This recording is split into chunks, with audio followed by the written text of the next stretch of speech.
Shalom, saya akan membaca dari buku Khotbah di atas Bukit yang ditulis oleh Ellen G. White. Makna rohani dari hukum Allah. Jika hidup keagamaanmu tidak lebih benar daripada hidup keagamaan ahli-ahli Taurat dan orang Farisi, sesungguhnya kamu tidak akan masuk ke dalam kerajaan surga. Matius 5 ayat 20.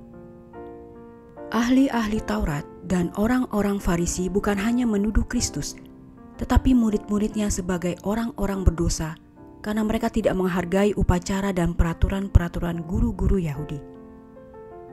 Sering murid-murid itu dibingungkan dan disusahkan oleh kecaman dan tuduhan dari mereka yang telah biasa dipuja sebagai guru-guru agama. Yesus menyingkapkan penipuan itu. Dia nyatakan bahwa kebenaran yang begitu besar nilainya dibuat orang-orang Farisi tidak berharga.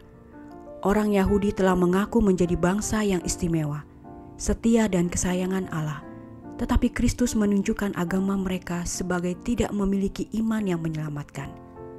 Semua tuntutan kesucian mereka, penemuan dan upacara buatan mereka, dan bahkan pelaksanaan tuntutan-tuntutan hukum secara lahiriah yang mereka sombongkan, tidak berguna untuk menyucikan mereka. Mereka tidak suci dalam hati atau mulia dan menyerupai Kristus dalam tabiat. Agama resmi tak mampu membawa jiwa rukun dengan Allah. Kekerasan dan kekakuan ortodoksi orang-orang Farisi, tiadanya perasaan berdosa, kelemah lembutan atau kasih, hanya menjadi satu batu sandungan bagi orang-orang berdosa. Mereka adalah bagaikan garam yang telah menjadi tawar, karena pengaruh mereka tidak berkuasa untuk memelihara dunia dari kecurangan. Satu-satunya iman sejati ialah yang bekerja oleh kasih. Galatia 5 ayat 6, untuk menyucikan jiwa. Itu bagaikan ragi yang mengubah tabiat. Semua ini seharusnya sudah dipelajari orang Yahudi dari ajaran-ajaran para nabi. Berabad-abad sebelumnya, seruan jiwa untuk minta pembenaran dari Allah telah menemukan suara dan jawaban dalam kata-kata Nabi Mika. Dengan apakah aku akan pergi menghadap Tuhan dan tunduk menyembah kepada Allah yang di tempat tinggi? Akan pergikah aku menghadap Dia dengan korban bakaran, dengan anak lembu berumur setahun? Berkenankah Tuhan kepada ribuan domba jantan, kepada puluhan ribu curahan minyak? Hai manusia, telah diberitahukan kepadamu apa yang baik, dan apakah yang dituntut Tuhan daripadamu, selain berlaku adil, mencintai kesetiaan, dan hidup dengan rendah hati di hadapan Allahmu. Mika 6 ayat 6-8.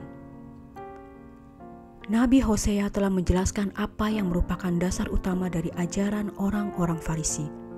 Dalam kata-kata, Israel adalah pohon anggur yang riap tumbuhnya, yang menghasilkan buah. Hosea 10 ayat 1. Dalam pelayanan mereka yang terkenal kepada Allah, orang-orang Yahudi benar-benar bekerja untuk diri. Kebenaran mereka adalah buah dari upaya mereka sendiri untuk memelihara hukum menurut pikiran mereka sendiri dan untuk kepentingan mereka sendiri. Karenanya itu tidak lebih baik daripada mereka. Dalam upaya untuk membuat mereka suci, mereka coba membawa barang yang suci dari yang tidak suci. Hukum Allah itu suci, sebagaimana Dia suci, sempurna sebagaimana Dia sempurna. Hukum itu menunjukkan kebenaran Allah kepada manusia.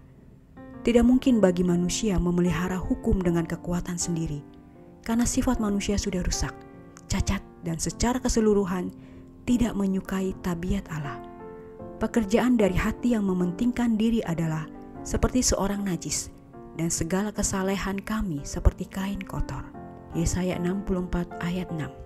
Selama hukum itu suci, orang-orang Yahudi tidak dapat mencapai kebenaran dengan upaya mereka sendiri untuk memelihara hukum. Murid-murid Kristus harus memperoleh kebenaran tabiat yang berbeda-beda dari orang-orang Farisi jika mereka mau memasuki kerajaan surga. Di dalam Anaknya, Allah menawarkan kepada mereka kebenaran yang sempurna dari hukum itu.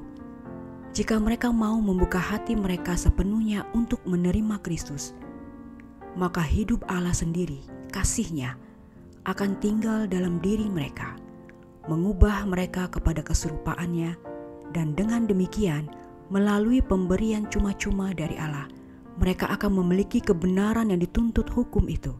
Tetapi orang-orang Farisi itu menolak Kristus, tidak mengenal kebenaran Allah, dan oleh karena mereka berusaha untuk mendirikan kebenaran mereka sendiri. Roma 10 ayat 3. Mereka tidak akan menyerahkan diri mereka kepada kebenaran Allah. Yesus mulai menunjukkan kepada para pendengarnya apa artinya memelihara hukum-hukum Allah, bahwa itu adalah suatu salinan tabiat Kristus di dalam diri mereka. Karena di dalam Dia, Allah dinyatakan tiap hari di hadapan mereka. Demikianlah bacaan buku Khotbah di atas Bukit, makna rohani dari hukum Allah, dari Matius 5 ayat 20. Tuhan memberkati.